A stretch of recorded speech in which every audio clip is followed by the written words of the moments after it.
You see this? With just 10 bucks, I used to think the entire world of crypto was completely off limits to me. I figured you needed a pile of cash to get in the game, that you had to be some kind of Wall Street pro or a coding genius to even have a shot. I'd see the crazy headlines, the prices flying all over the place, the charts that look like a heart attack, and I just thought, yeah, that's not for me. Turns out, I was completely wrong. So what if I told you we could turn this exact $10 bill into a real, actual crypto investment? I'm not talking about a simulation or some paper trade. I mean a genuine piece of the market. In this video, I'm going to show you exactly how I did it, step by step. You're going to see my screen as I go from creating an account on a major exchange to owning our very first crypto, proving you don't need to be rich to get started. You just need to start. Before we jump in, let's kill the biggest crypto myth right now. You do need to buy a whole Bitcoin. If a single Bitcoin is worth, let's say, over $100,000, you don't need 100 grand. You can buy a tiny fraction of it. Think of it like a pizza. You don't have to buy the whole pie. You can just buy a slice. And today, we're buying our first slice with this tenor. Now, the first, and maybe most important decision, is choosing your arena. Where are you actually going to buy this stuff? You'll hear a ton of names thrown around, but for a beginner, the checklist is simple. You want an exchange that's reputable, easy to use, and doesn't have ridiculous minimums. Picking the wrong one is a rookie mistake you don't want to make. For this journey, I'm choosing a platform like Coinbase or Kraken. Why? Because they are well established, built for beginners, and most importantly, they are heavily regulated and licensed in many parts of the world, including the US. While you might hear about massive exchanges like Binance, they often face regulatory hurdles in certain countries, making them a bit tricky for newcomers. The key is to pick one that's secure, legal where you live, and feels easy to navigate. And here's the critical disclaimer. This is me sharing my journey to educate. This is not financial advice.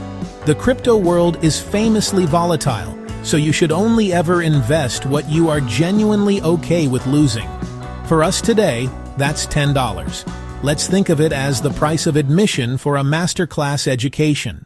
All right, let's get this done. I'm walking you through this on my computer every single step. First, creating the account. I'm on the exchange's website and I'm hitting sign up. This part is pretty standard. Email, a strong password, and where I live. Now, about that password. Please, for the love of all that is secure, don't use password 123 or your dog's name. Make it long, weird, and something you've never used before. Your security starts right here. Next up, and this is totally non-negotiable, set up two-factor authentication, or 2FA. This is your digital bodyguard, and one of the most powerful security moves you can make. The exchange will basically force you to do it, and you should listen. It means that even if a hacker steals your password, they can't get into your account without a code from an app on your phone, like Google Authenticator. Don't skip this, seriously. After that, you'll do identity verification, or KYC, which stands for Know Your Customer. This is a standard, regulated step for any legit financial service. You'll probably flash a photo of your ID and take a selfie.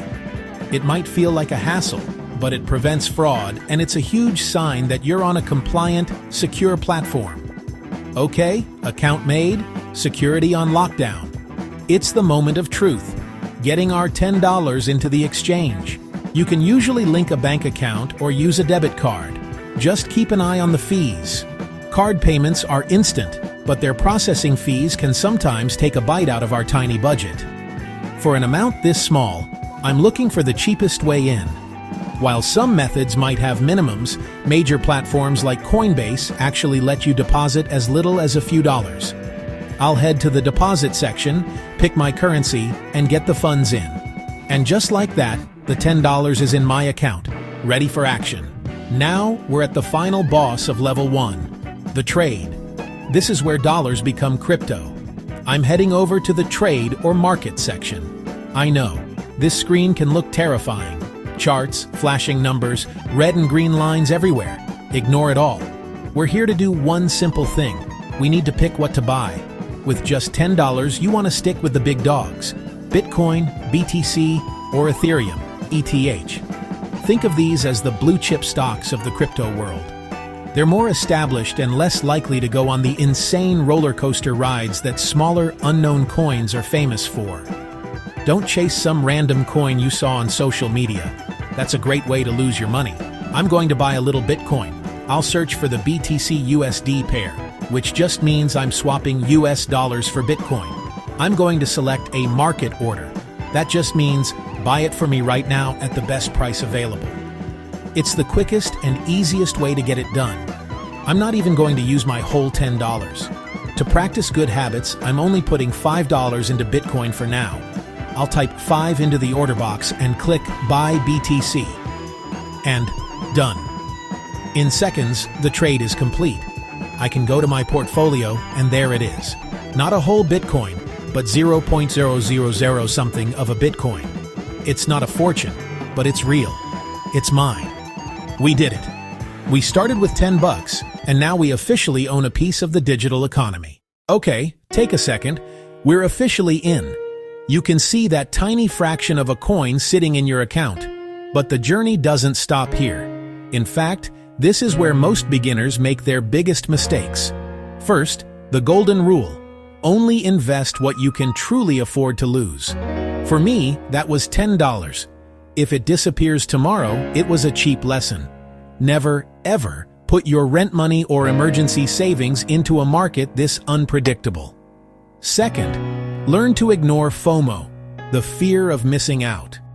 You'll see stories about people who got rich overnight on some weird coin you've never heard of. Chasing that hype isn't investing, it's gambling. It's how you end up buying at the very top and selling in a panic at the bottom. Stick to a plan. Third, security is a forever job. You've got 2FA, which is awesome. Now stay paranoid about phishing scams. Never click weird links in emails, and never ever give your password or private keys to anyone. Ever. So, what do you do next? Just let that $5 sit there? You could. That's called hodling. Basically, buying and holding on for dear life for the long term. But a much better strategy for beginners is called dollar cost averaging, or DCA. DCA is simple. You invest a small, fixed amount of money on a regular schedule, no matter what the price is. For example, you could decide to buy $5 worth of Bitcoin every single Friday. When the price is high, your $5 buys a little less.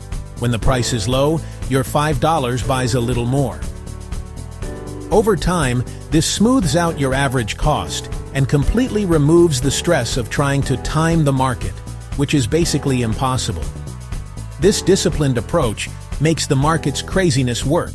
Is one of the smartest ways to build a position over time. And that's really all it takes. We started with a single $10 bill and busted the myth that you need a fortune to get into crypto. We navigated the sign-up, locked down our account, funded it, and made our first trade. The point of this wasn't to get rich off $10. It was to tear down the wall of confusion and prove that the biggest barrier isn't money. It's just taking that first step. If I can do it, you absolutely can too. This is just the start of my journey with this tiny portfolio. If this was helpful and you want to follow along to see what happens to this investment, you know what to do. Subscribe and ring that notification bell so you don't miss what's next. Now, I want to hear from you.